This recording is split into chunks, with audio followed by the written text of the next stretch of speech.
Buenas chicos y chicas, les habla el profe Nelson de electrónica.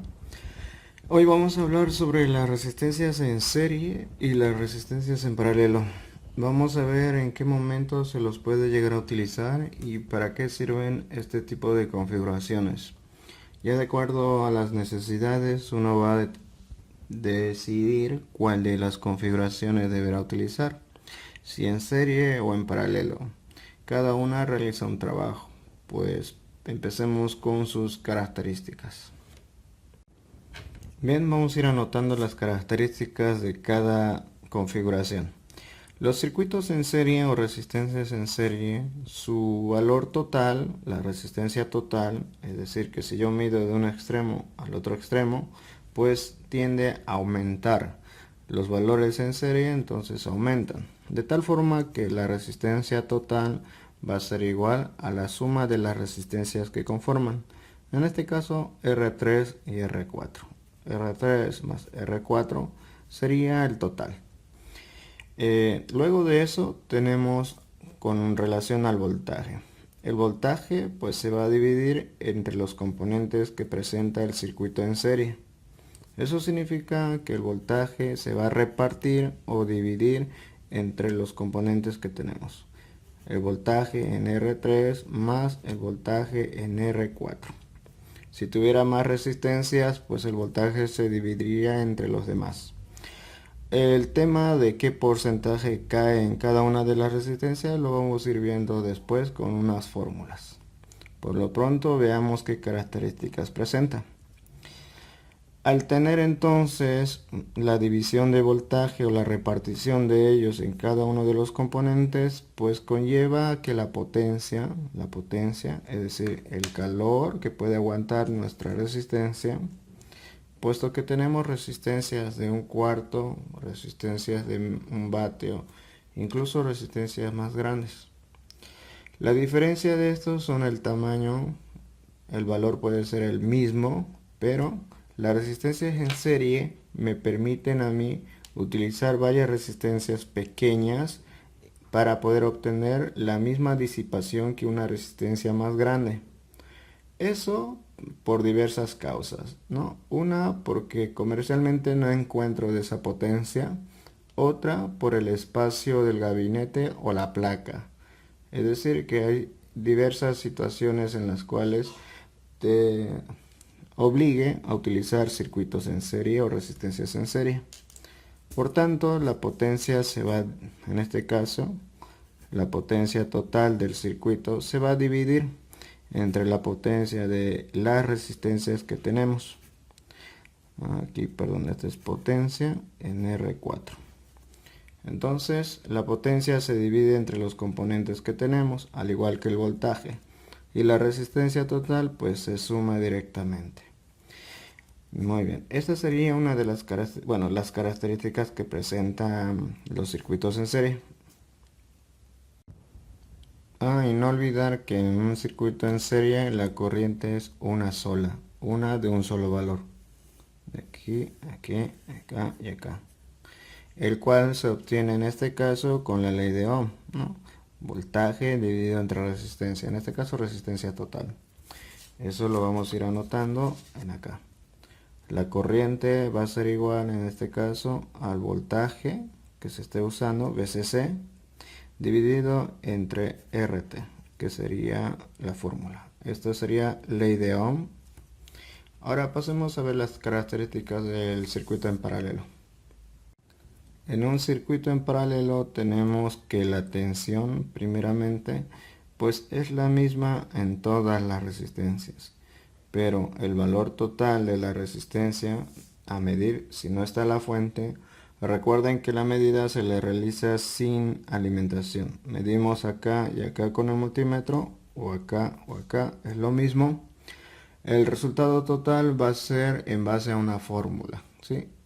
Los circuitos en paralelo o resistencias en paralelo, pues no se suman de manera directa, sino que solo hacen en base a una fórmula. Entonces vamos a decir que RT es igual, resistencia total va a ser igual a R11 en el caso de acá por R12 dividido entre la suma de ambas resistencias. Eso nos daría RT. Ahora, resulta que en el caso de los circuitos en paralelo, la resistencia total se reduce. Usar resistencias en paralelo es utilizarlas para reducir el valor de las resistencias. Siempre el resultado va a ser menor a cualquiera de ellas que tenga o a la de menor valor que tengamos en este caso. Este circuito en paralelo nos dará una resistencia menor a 470 ohmios. Ahora, después, ¿qué más? El voltaje en cada resistencia va a ser la misma que el de la fuente. Por tanto, vamos a decir que VCC es igual al voltaje en R11 y es igual al voltaje en R12. Luego tenemos lo de la potencia.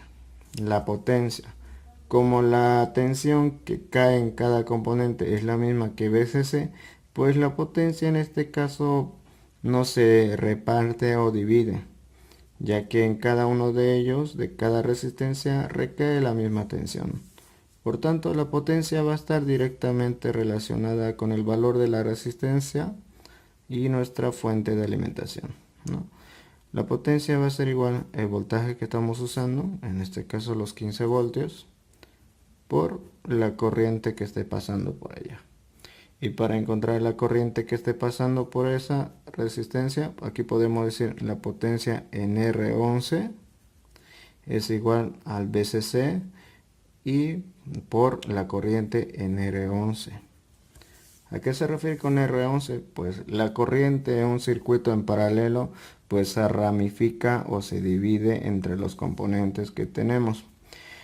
Esto se compara a lo que usamos nosotros en casa. En los enchufes tenemos pues energía alterna y nosotros enchufamos todos nuestros artefactos en paralelo a la fuente y por tanto tenemos ramificaciones de corriente. Aquí tenemos una, aquí tenemos otra, por tanto aquí tenemos una corriente de R12 y aquí tenemos otra corriente de R11. Entonces corriente por acá, corriente por acá. Obviamente se van a sumar y va a retornar como una sola. Pero para calcular la potencia de cada componente se tiene que saber cuánta corriente pasa por el componente y cuánto es el voltaje que cae. Al ser en paralelo, pues simplemente se coloca el voltaje que se usa en la fuente. Sin embargo, la corriente se la tiene que calcular con la ley de Ohm, ¿no? Que es la corriente en R11 va a ser igual al voltaje que se usa sobre R11. De esa forma obtenemos en este caso los valores de cada resistencia, tanto corriente como potencia.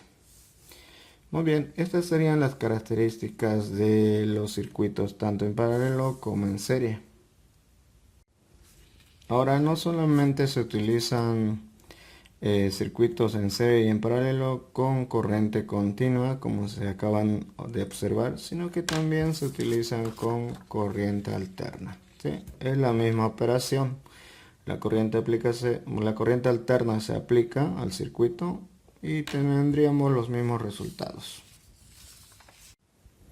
Muy bien, vamos a hacer un ejercicio de un circuito en serie.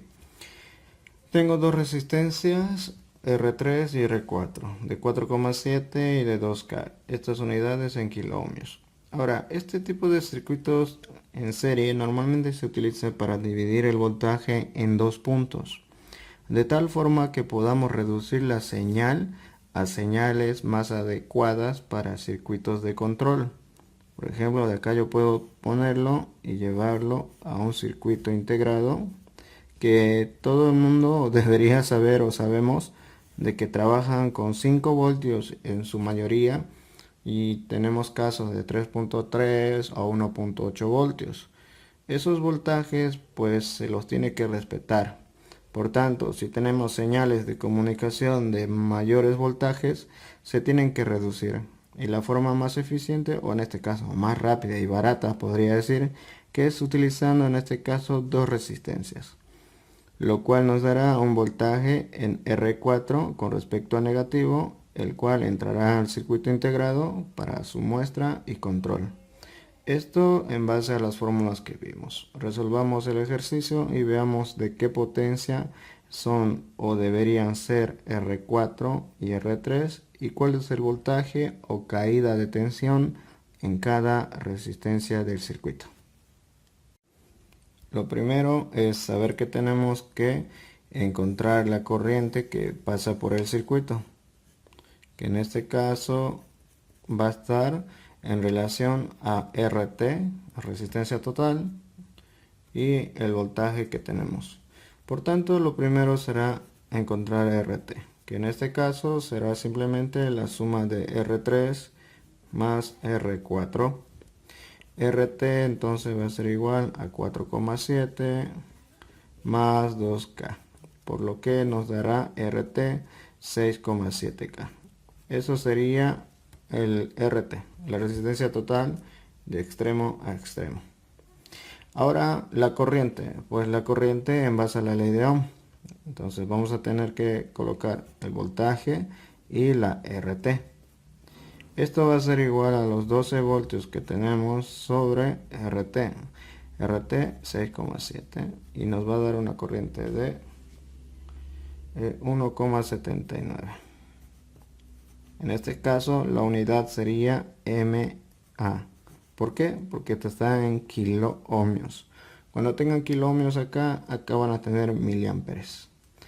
Bien, ya obtenemos en este caso la corriente. Ahora lo que necesitamos es ver la manera de poder obtener voltaje en R4, voltaje en R3.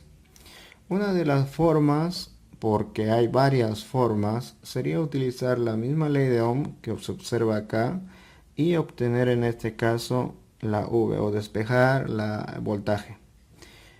Voltaje sería entonces igual a corriente por resistencia. De esta forma podemos encontrar el voltaje en cada una de las resistencias.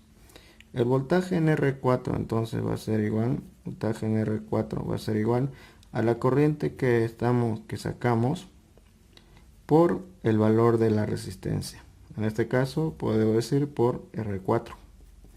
Por tanto es 1,79 mA por R4 que sería 2K.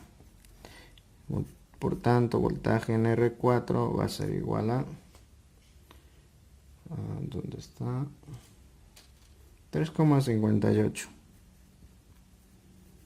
En este caso sería voltios, ya que tengo submúltiplo y múltiplo. Por tanto, ambos se simplifican y quedarían amperios y ohmios. Y tendríamos voltios. Esto es el voltaje que cae en R4. Si yo mido en las patas de R4, tendré entonces un voltaje de 3,58 voltios. Ahora, lo mismo para R3. Muy bien, el voltaje para R3 sería de 8,41. Es decir, que es casi el doble de R4. ¿Por qué? Puesto que el valor es más del doble, ¿no? Entonces, por tanto, es más del doble que el voltaje. Ahora, como el voltaje en R4 es menor, la potencia en este va a ser menor. Y la potencia en R3 va a ser mayor debido a que cae más voltaje. Obtengamos las potencias de ambos con la ley de potencia directamente, ¿no? Ya que la potencia es igual a la corriente por voltaje. Y esto aplicamos a ambas resistencias. Bueno, ya obtenemos entonces la potencia en R3 y en R4. La potencia en R3 dice que va a ser de 15 milivatios. La potencia en R4 va a ser de 6,4 milivatios. Milivatios debido a que la corriente está expresada en miliamperes, multiplicada por el voltaje de caída en cada componente o en cada resistencia nos da la potencia que tendrá que soportar ese componente. Debido a que usaremos resistencias de 1/4 de vatio, las de 1/4 de vatio por si acaso, 1/4 de vatio es igual a 250 milivatios. Por tanto, las resistencias más pequeñas que usamos aguantan, en este caso, bastante más de lo que se necesita, ya que tenemos 115 milivatios y 6,4 milivoltios. Están por demás nuestras resistencias. Esto significa que las resistencias no se van a calentar para nada. Así que no tendríamos preocupaciones con conectarlo de esa manera. Muy bien, ahora pasemos con lo siguiente. Muy bien, en el siguiente circuito también tenemos resistencias en serie con valores pequeños. 10 ohmios, 100 ohmios, 33 ohmios. Tendremos que calcular aquí cuánta es la potencia que deberán aguantar cada resistencia. Y si en este caso podemos instalar resistencias de 1/4 sin que se dañen. Por lo que haremos lo mismo que en el anterior ejercicio. ¿Sí? Bueno, yo lo hago y enseguida se los muestro. Muy bien, vamos a ir paso a paso. Primeramente la resistencia total, pues me resulta que es de 143. Ahora la corriente que va a pasar las tres resistencias, esa corriente igual la calculamos con la ley de Ohm. Pero para eso necesitamos RT. Por lo que la corriente es igual al voltaje que estamos usando dividido entre RT, que en este caso me sale 83 miliamperes. Ojo que en la calculadora obviamente me va a salir en decimales 0.083 y 9 me parece. Esto es en amperios, pero como el valor es más pequeño que 1, lo que yo hago es multiplicar por 1000 y obtener en este caso en miliamperes. Bueno, en este caso vamos a tener que utilizar 84, ya que es 39. 84 miliamperes es lo que va a pasar por el circuito. Bueno, voy a seguir resolviendo para ver cuánta es la potencia en cada una de las resistencias o caídas de tensión adicionalmente, ¿no? Como hicimos anteriormente. En cuanto a los voltajes, pues vamos viendo paso a paso igual. El voltaje en R1 va a ser igual a la corriente por R1. Por tanto, 84 miliamperes por los 10 ohmios me da 840 milivoltios debido a que estamos usando miliamperes. Ahora, para convertirlo esto en voltios, simplemente lo dividen entre 1000 y vamos a tener 0.84 voltios. Lo mismo para el caso de voltaje en R2. Si se fijan en R2 cae 8400 milivoltios, que serían 8,4 voltios. Y por último hacemos lo mismo para voltaje en R3, el de 33 ohmios, que nos caería pues 2,7 o 77 voltios o 2,8 voltios de redondeando. Entonces esto nos da una idea de cuánto va a ser la potencia que va a disipar cada uno. El que va a disipar menos va a ser el de 10 ohmios, el que va a disipar mucho más va a ser el de 100 ohmios. Pero veamos los valores de potencia. Bien, enseguida les muestro. Muy bien, resuelto el ejercicio en relación a potencia. La potencia en R1 dice que va a ser igual a la corriente por el voltaje en esa resistencia. ¿Cuánto voltaje cae en esta? Ahí, entonces el voltaje que cae ahí es de 0,84 voltios. Multiplicada por la corriente que atraviesa esa resistencia, nos da 70 milivatios. 70 milivatios es mucho más pequeño que 250, por lo que R1 no va a tener ningún problema. Sin embargo, en R2, pues la potencia dice que se disipa de 705 milivatios. Eso es más del doble, más del triple, bueno, casi el triple de la potencia de 250. Por lo que veremos qué sucede. En el caso de R3 de 33 ohmios, la potencia es muy similar o igual a la de 250 milivatios, por lo que también veremos si la resistencia se ve afectada con una potencia muy próxima a la que puede soportar o disipar. Pasemos esto a la parte práctica. Muy bien, tenemos el circuito armado y está conectado a 12 voltios. Recordemos que la caída de tensión en la resistencia 2 era de más de 8 voltios. Por tanto, mediremos en ella y tenemos más de 8 voltios. Y en la R de 33 ohmios tendríamos más de 2 voltios, ahí lo tenemos. Por tanto, la potencia en sí en esta es mayor que en las demás. Eh, Tocándolo sí que está caliente, pero se lo voy a mostrar con el sensor de temperatura enseguida. Con el sensor de temperatura en R3 de 33 ohmios tenemos 55 grados, lo cual sí significa que está calentando, ya que la potencia que obtuvimos es un valor muy similar a la potencia que puede disipar, por lo que la temperatura se va a ir acumulando y aumentando gradualmente, lentamente, pero sí se calienta. Sin embargo, la de 100 ohmios o R2 es la que teníamos más del doble de potencia. Y veamos cuánto es la temperatura. Pues supera los 100 grados. Si bien no es suficiente para poder empezar a hacer humear la resistencia, es decir, que casi el triple de potencia no es suficiente para poder destruirlo inmediatamente. Pero esto con el tiempo, en semanas, más que seguro es que se dañe. Pero hagamos una prueba e inyectemos el doble de voltaje para obtener aquí el doble de potencia. Es decir, casi 6 veces la potencia que realmente puede disipar. Pues hagamos esa prueba. Muy bien, vamos a inyectar 24 voltios en lugar de 12 voltios. Y aquí se va a generar una potencia de más de 1,4 vatios. Y veamos cuál de los tres empieza a humear. Si ahí pueden apreciar, pues es el de 100 ohmios.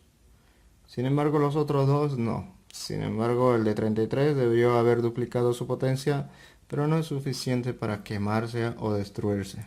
Sin embargo, aplicar más de 5 veces, pues es directamente destruir la resistencia. Ahí pueden verlo. Muy bien, chicos, de esta forma se calcula las potencias que van a disipar las resistencias para evitar que se dañen o se destruyan inmediatamente. Pasemos ahora a ver en dónde pueden encontrar estos circuitos en serie. Las resistencias en serie, como mencioné, se las utiliza para poder dispersar la potencia entre varios componentes, así como aliviar la caída de tensión en cada uno de ellos. Esto es una placa de un electrificador. Eso quiere decir que nos va a entregar pues alta tensión en su salida para cuidar las casas. Pero se tiene un retorno en el cual tenemos tres resistencias en serie de alto ohmiaje. Eso para poder cuidar el circuito, ¿no? El optoacoplador. Aquí tengo otro ejemplo con SMDs. Aquí es lo mismo, es una cerca eléctrica y tenemos en este caso tres resistencias SMDs en la parte superior y tres SMDs en la parte inferior que van conectados a un optotransistor. Este para poder recibir la señal de retorno y cuando alguien pues toque un alambre, pues la alta tensión se va a filtrar por él y ya no va a retornar. Y esto hará que nosotros o en la placa sepa de que hubo en este caso alguna falla en el retorno de señal y que deberá sonar la alarma. Entonces, en esta clase de circuitos se utilizan las resistencias en serie para no utilizar uno grande o reducir costos. Como se puede observar, las resistencias SMD son bastante baratas, por lo cual es más fácil utilizar esto y más económico. Este circuito de acá se lo podría desglosar de esta manera o interpretarlo. Tenemos entrada de alta tensión con respecto a negativo y tenemos 4 resistencias que están en serie, ya que va uno después del otro al optoacoplador y luego retorna hacia negativo. Serían 3 resistencias en serie, lo cual permite disipar la potencia entre todos los componentes que conforman el circuito en serie. En las tarjetas electrónicas las van a encontrar siempre o tienden a tener valores similares o iguales. Aquí tengo dos resistencias del mismo valor que están en serie.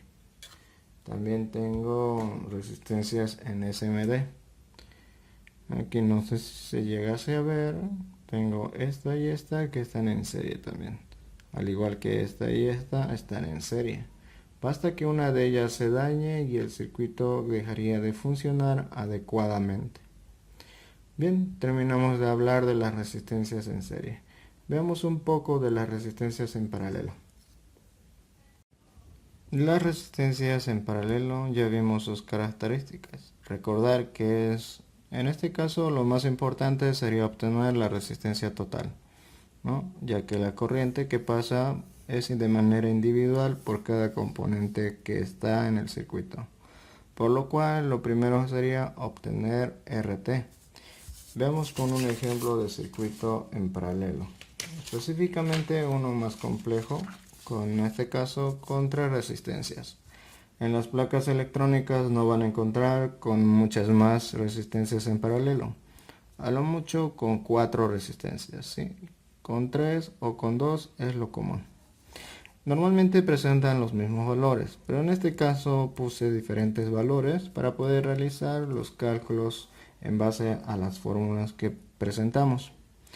Muy bien, lo primero que se debe hacer en este tipo de circuitos es tomar dos resistencias, sea R1, R2 o R3 o R4. De esta toma de dos resistencias en base a la fórmula se obtiene una resistencia. En este caso, el circuito equivalente de este de acá sería este. Por tanto, pasamos de 3 resistencias a 2 resistencias. Pues empecemos a hacer los cálculos de esto en base a la fórmula. Lo primero es que vamos a unir R1 y R2. Se dice que entonces R4, este de acá, va a ser igual a 1K por 0,47K, lo convierto en kiloohmios de ohmios, sobre 1 más 0,47K. R4 por tanto sería igual a, bien, el resultado sería 0.319K, lo cual podemos interpretar como 319 ohmios. Entonces R4 vale 319 ohmios. En paralelo a 2.2K, ¿cuánto nos daría? Usamos la misma fórmula de arriba, solamente que en este caso serían R4 y R3.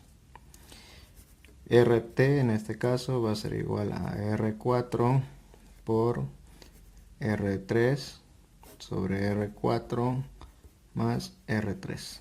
Reemplazando datos sería entonces, podemos usar en kiloohmios para que sea más fácil, 0.32K por 2.2K sobre 0.32K más 2.2K. RT por tanto sería igual a 0.279K, por lo que RT sería igual a 279 ohmios. Como podemos ver, si yo pongo mi multímetro, en este caso sin la fuente de alimentación, pongo entre cualquiera de las resistencias, la medida que voy a obtener va a ser de 279 ohmios. Esto lo vamos a ver en el circuito enseguida. El de serie casi no sería necesario, ¿no? Ya que van uno después del otro. Bien, ahora ya calculado esto, pues esto solamente es para saber ahora la potencia total, ya que la potencia total va a estar en base a la corriente que circula, ¿no? Es decir, la corriente que pasa por todas las mallas se suman y queda como I total. Por lo tanto, podría decir yo que I, corriente total de todo el circuito, va a ser igual a la fuente que usamos sobre RT que acabamos de sacar, que serían los 12 voltios sobre los 279 ohmios, que nos daría 43 miliamperes. Esa sería la corriente, y la potencia total sería entonces el voltaje 12 voltios por los 43 miliamperes. Y sería en este caso por 12. Entonces esto sería de 516 milivatios. ¿Sí? O sea que yo podría utilizar una resistencia de 279, no de 500, sino del doble al menos, es decir, de 1 vatio. Este es de 1 vatio, ¿sí? Por tanto hay cierta diferencia, ¿no? Este es de 1/4 y este es de 1 vatio. Así es que tendría que utilizar una resistencia de 279 o aproximado de 1 vatio acá, en lugar de todos estos de acá, y tendría el mismo resultado. Muy bien, de esta forma trabaja entonces los circuitos en paralelo.